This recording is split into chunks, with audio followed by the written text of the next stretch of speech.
other sources as well, but primarily from the doctrines of the Bible. So that's kind of where some of their thoughts, my thoughts, will probably run quite parallel to most of theirs. Couple questions to just get your minds rolling. Why do we need to discuss the Lord's Day, or this day of rest and worship? Who created this day? When was it created? Why was it created? Who was it created for? And how do we properly observe this day? And so we'll just kind of go through these questions, answer them, and I would like your input as well from the men as well as the ladies. Feel free to speak up. So the first question, who created the Sabbath day, which was originally would have been called the Sabbath day? Who created this day? Who instituted this day for us? God did. That's great. Okay. When was this day first set aside, or when was this day first recognized as a day of rest? On the completion of the creation. Yes, that's correct. I never really thought about it in this way before, reading through Genesis chapter 2, when God had finished creating everything and in 6 days, and then the seventh day, it simply says he rested or ceased from his labors or something to that effect. I don't have the exact words. And I never really connected with me that's actually what that was then a type of what we have today as the Lord's Day, or the day of rest and worship. So back under Moses' law, or in the Old Testament time, it would have been a day called the Sabbath day, which simply means a day of rest, and which is what they did. They were supposed to, God's people were supposed to set aside every day, or one day out of every week, as a day of rest. It was their Sabbath. And that day lended itself more to a day where they ceased from physical labor to rest in a more of a physical sense. But as we go through and answer some of these questions, we start to see how it's not so much simply a day of physical rest in our day today as it was in their day. After Jesus' ministry here on earth and how he came to, save mankind, all of the human race, we have this day of rest and worship that lends itself more to not only ceasing from our physical labors, but more than that, it's about renewing. Renewing and refreshing the physical body, but even more than that, the spirit and soul part of man. So,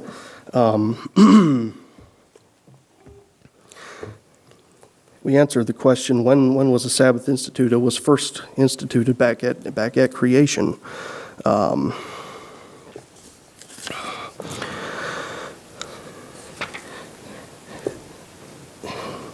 I came across something that was kind of interesting.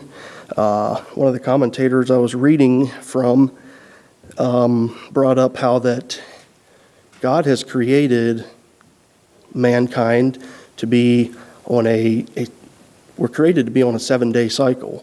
And I believe this was back in the late 1800s over in France during the French War, I believe it was. The French people attempted to rewrite their calendar and make 10-day weeks instead of 7-day weeks. And they held out on that for, it was a few years, I think, but they soon abandoned that because it simply did not work. And God has created us to be on a 7-day cycle. We need a day of rest in our 7 days.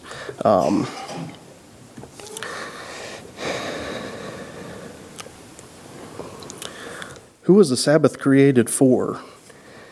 Primarily, it was created for man. When God instituted that day, He did not take a day of rest because He needed it. He instituted that day to show mankind by example what He wanted them to do and how they should observe this day that He wanted them to cease from their work and a day of rest. He showed by example. He didn't need it. He didn't take that day of rest because He needed it. I think God knew clear back at creation that His people, the Christian church of today, would still be observing this day. It was He instituted that day not just for the dispensation that they were that they were in at the time, but it follows all of history through even to our present time.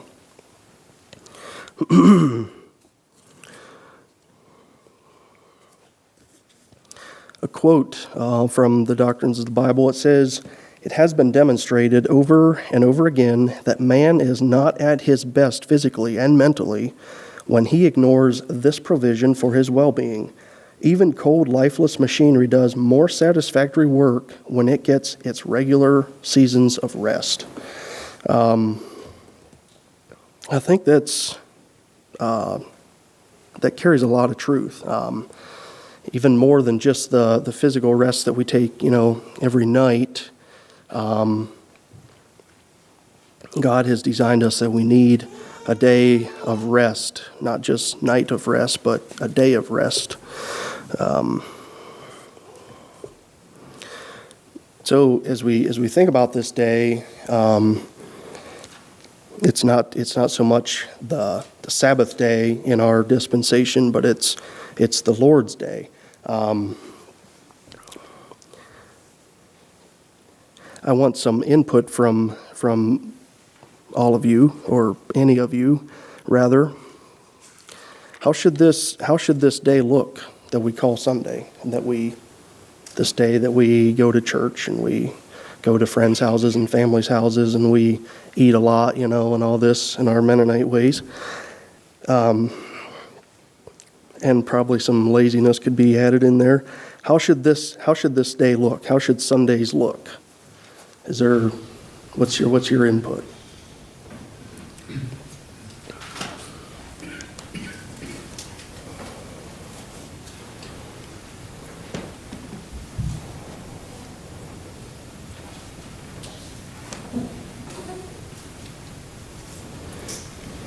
I think any Sunday that doesn't include a period of worship seems like a wasted Sunday to me personally.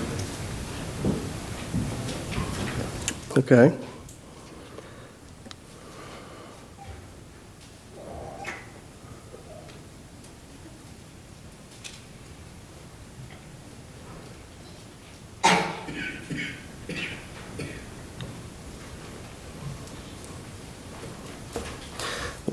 The one thing I had that stood out to me, I think it is in Mark. I'm not sure right now it was one of the Gospels. It alludes to back in 1 Samuel, I think it was, when David, it was David and Ahimelech, I think. Anyway, there was no common bread on the altar. That it was all gone. It was just the sanctified bread. But David needed this bread, and so Ahimelech decided that it was worthy of still being given to him, even though it was technically against the law. Ahimelech put David's needs in priority over keeping the law. And another quote that I had found: any application of the Sabbath law which operates to the detriment of man is out of harmony with God's purpose. Is there danger of us let's see, what would be the correct way of saying it, being too focused on keeping what we have this idea of Sunday should be, keeping the law, so to speak, and withholding good from others? Is there danger in us doing that?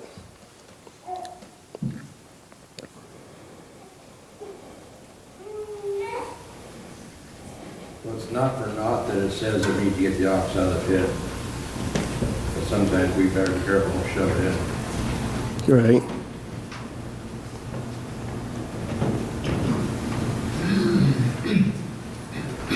So what are some examples of an ox in the pit?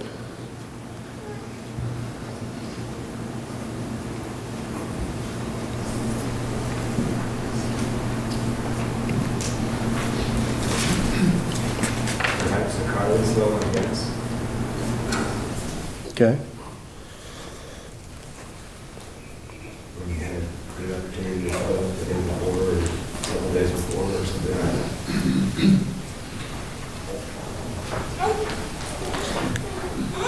So is it still right that even when Sunday morning rolls around and you don't have enough gas to get to church, is it right to go fill it up so you can get to church, or is it better to stay home? Or?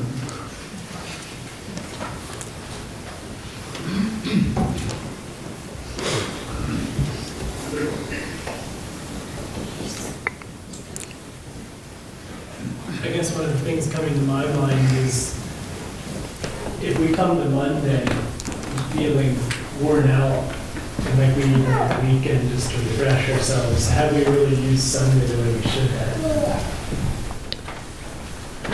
And I say that on being guilty myself, but it's something that I struggle with, and I'm not sure where the line is on everything. Mm-hmm. Where I approach it. If I could add something to that, on the other hand,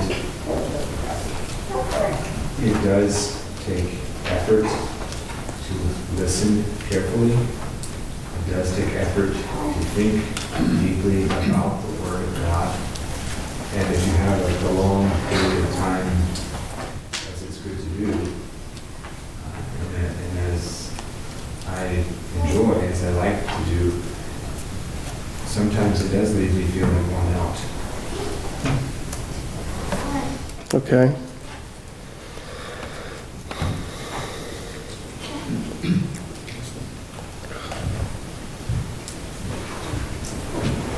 On your question about oxen in the ditch, my mind would go to the Good Samaritan. Yeah, it don't say that it happened on the Sabbath day or anything like that, but there was somebody in need, the desperate need for help. And I feel that would be also a way of showing God's love if you can tell that somebody is in desperate need to help them do whatever, not necessarily and something that could wait, but something that they're desperately needing help. Right. Yeah.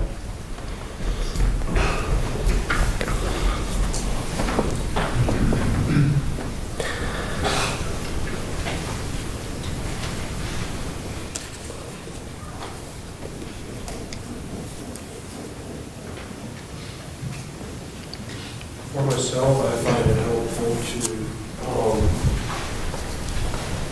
think more on the spirit of why and how God initiated the Sabbath in the Old Testament. From my understanding, the Sabbath law was done away with. And when we come to the New Testament era, but the example's still there, and the spirit's still there. So, myself, when I focus on the law part of it, that's when you shut your tractor and truck off at midnight and sleep during church Sunday morning and go home and commit gluttony and talk bad about the neighbor that's drunk. Yeah, Drunkenness and gluttony are side by side. right. When you focus on the spirit, now that resolves 90% of those issues. That's right. Yeah. But the devil wants us to be still stuck to the law so that we commit the sin Mm-hmm. of that rest of worship. And to me, it just makes it totally different. All of a sudden, you don't have to be so focused on, am I doing the exact right thing? What's my spirit behind my harmony gas? Was I helping Weston the night before and flat ran out of time? Or was I trying to get my last 5 minutes of work in quick and now I don't have gas? Mm-hmm. I'm not claiming victory, it just brought a lot of clarity in my life. I think that's a right way of thinking about what the things that you do, the things that we do on Sunday. It's not necessarily if it's technically right or if it's wrong, but it's why we're doing it. The very same thing. Doing one thing on Sunday for the right reason is okay, but you can do the very same thing for the wrong reason. That's where my mind was going. Yeah, I like that.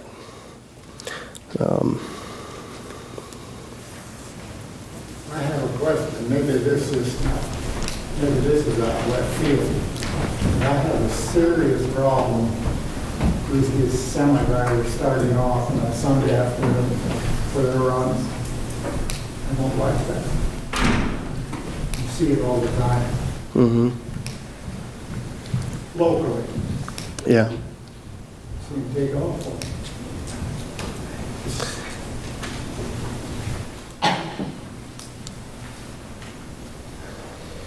Perhaps the Lord's Day started a little earlier Saturday so they could do that Sunday. I guess we should give them the benefit of the doubt, shouldn't Have we? somebody, there might be a reason why they do it.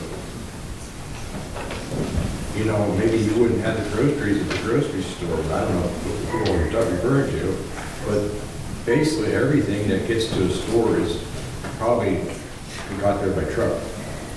Right. Yeah. So we want to maybe condemn some people, but yet we want the conveniences of those people doing their work. And if they run out of stuff, then it's like, well, what's the problem? Not that it makes it right. Mm-hmm. I guess growing up on a dairy farm for a few years and, just obviously that, dairy farmers have to work on Sunday some, but, I don't know. I guess those of us that don't milk cows can sometimes find necessary work sometimes too, but I think we have to be pretty careful that we don't try to make things necessary, and that we think that Monday through Saturday isn't long enough. We have to have part of Sunday to keep doing business too. But I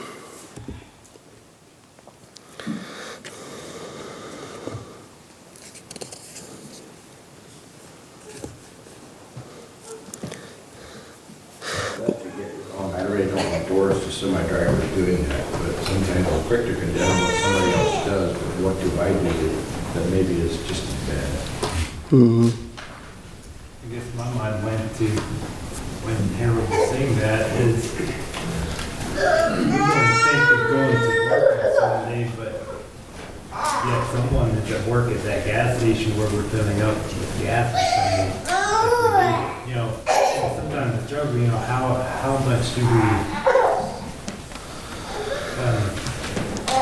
embrace people working on Sabbath through action, you know, just different ways that stuff wouldn't happen, you know. Why won't the gas station be closed on Sundays? Would that make it, we'd probably make sure we'd have enough gas for Sunday morning. Probably would, yeah.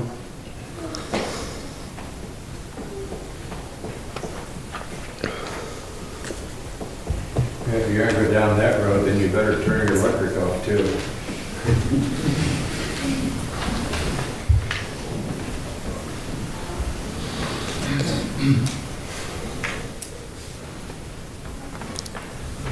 Of course, I guess electric just comes through the wires, so it might work.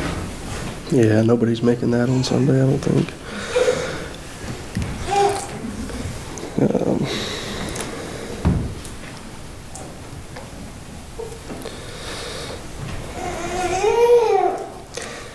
I think a lot of our decisions come back to why, the question why, and, you know, the spirit behind it. I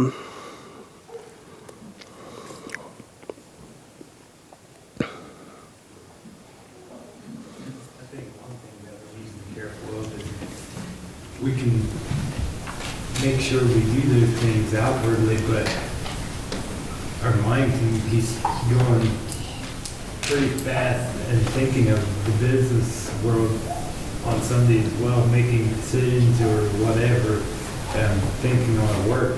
And I don't think that's any better than some of the stuff that we were discussing. Mm-hmm. Because we are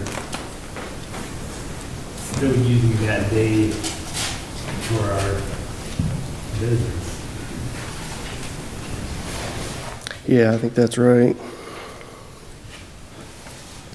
I think a lot of it comes down to, like, what mentioned already, the spirit behind it. You know, if you consider this is a day set aside for rest and worship. Well, if you cut your day short because you wanted to go work, I don't think many of us would be under that. So why do we want to cut our Sunday short? You know, really, it's time spent with God Mm-hmm. in service of the Lord. Why should we want to be thinking about work or planning our next day's work or starting early?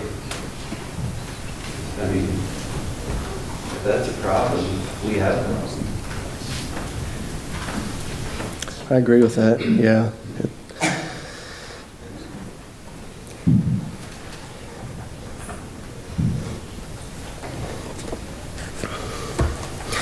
The one thought they brought out here was to act lazy on the Lord's Day or to spend the day in sightseeing, pleasure, or idle vanity does not refresh the soul like that of spending the day in Christian service and worship.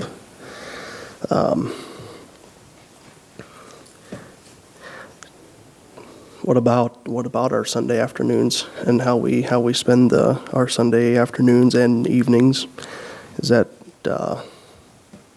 there any thoughts on, you know, is there things that we shouldn't be doing, or maybe more of a problem is the things that we should be doing and aren't?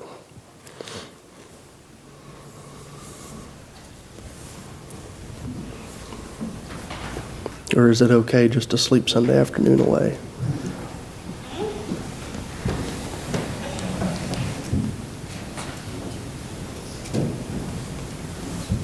Well, I can identify with Lee. He said there's Monday mornings that he's tired. There's many Monday mornings when I'm tired.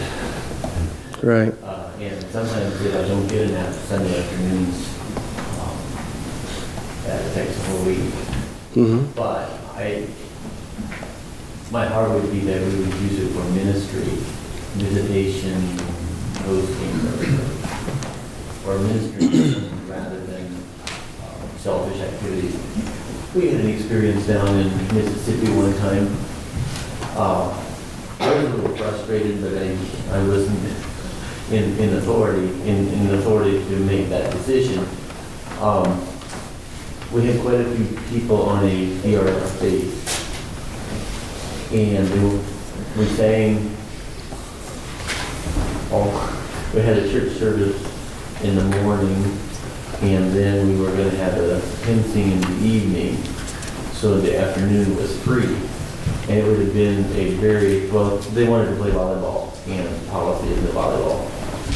So a few people went down to the coast, a few people went rollerblading, a few people did this, they were all scattered. I was frustrated with being the scattered part.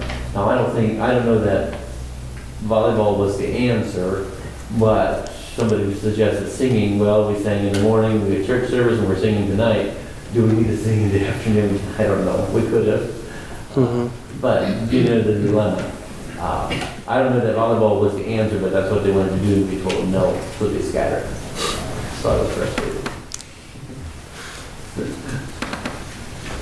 Hope that your frustration made you better than them scattering.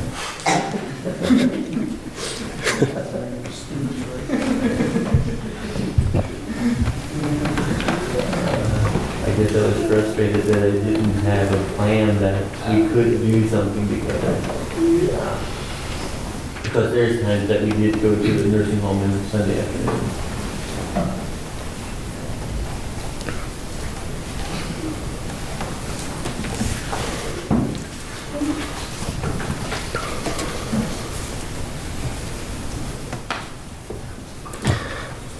Well, that about wraps up what I had. Another quote I'd found would go along a little more with what we discussed earlier. Says, "It is possible to read Scripture meticulously, to know the Bible inside from cover to cover, and be able to quote it verbatim, and to pass any examination on it, and yet completely miss its real meaning." I think, and that's referring to the Bible as a whole, but I think it lends itself very much to the day of rest and worship.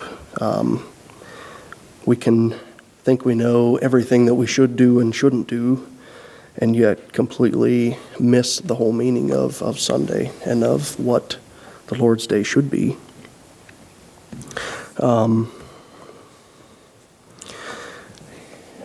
Paragraph they had in here in the Doctrines of the Bible, I thought was worth reading. The question was asked, why keep the Lord's Day sacred? It fosters development of that which is noblest and best in man, enjoyment of that which contributes most to the soul, and furnishes the most effective antidotes to a sinful, careless, God-dishonoring life. Get people interested in a faithful observance of the Lord's Day, in fact as well as in theory, Sunday morning, afternoon, and evening, and most of your perplexing problems in church affairs will be solved. That's a pretty loaded paragraph. I didn't think on all of that just a lot, but there's definitely a lot of truth to that. If we have a lot of trouble getting interested in church and being there and being involved in church, not only being there physically but being there in spirit too. We're not going to be fed very well from what is laid out at church, because often our minds will be other places. So I think it's right that we discuss, what Sunday should be like, and, the spirit we should have about the Lord's Day. And I think not having the right motive for the Lord's Day is going to have a big impact on what the rest of our lives look like as a Christian. So, So what's the priority, meeting somebody's need or keeping the law? I would say meeting someone's needs be my opinion, but that's up for discussion. The disciples were going through this cornfield, they plucked the corn. I just thought, I don't know if that was even their cornfield. So they wanted a Sabbath day, but to get somebody else's food. That's interesting. I had came across that and totally forgot to bring it up. I was gonna, but Jesus condemned the Pharisees for getting hard on the disciples for getting something to eat on the Sabbath, yeah. I think the Jewish law allowed that, as if you were hungry, you were allowed to take the corn that was Okay. brewed, wheat, whatever it was. Mm-hmm. That was allowed in their law. So they weren't crazy. Okay. They're supposed to bring their barrel or their basket and start harvesting. Oh, just enough for what they needed, yeah. Okay.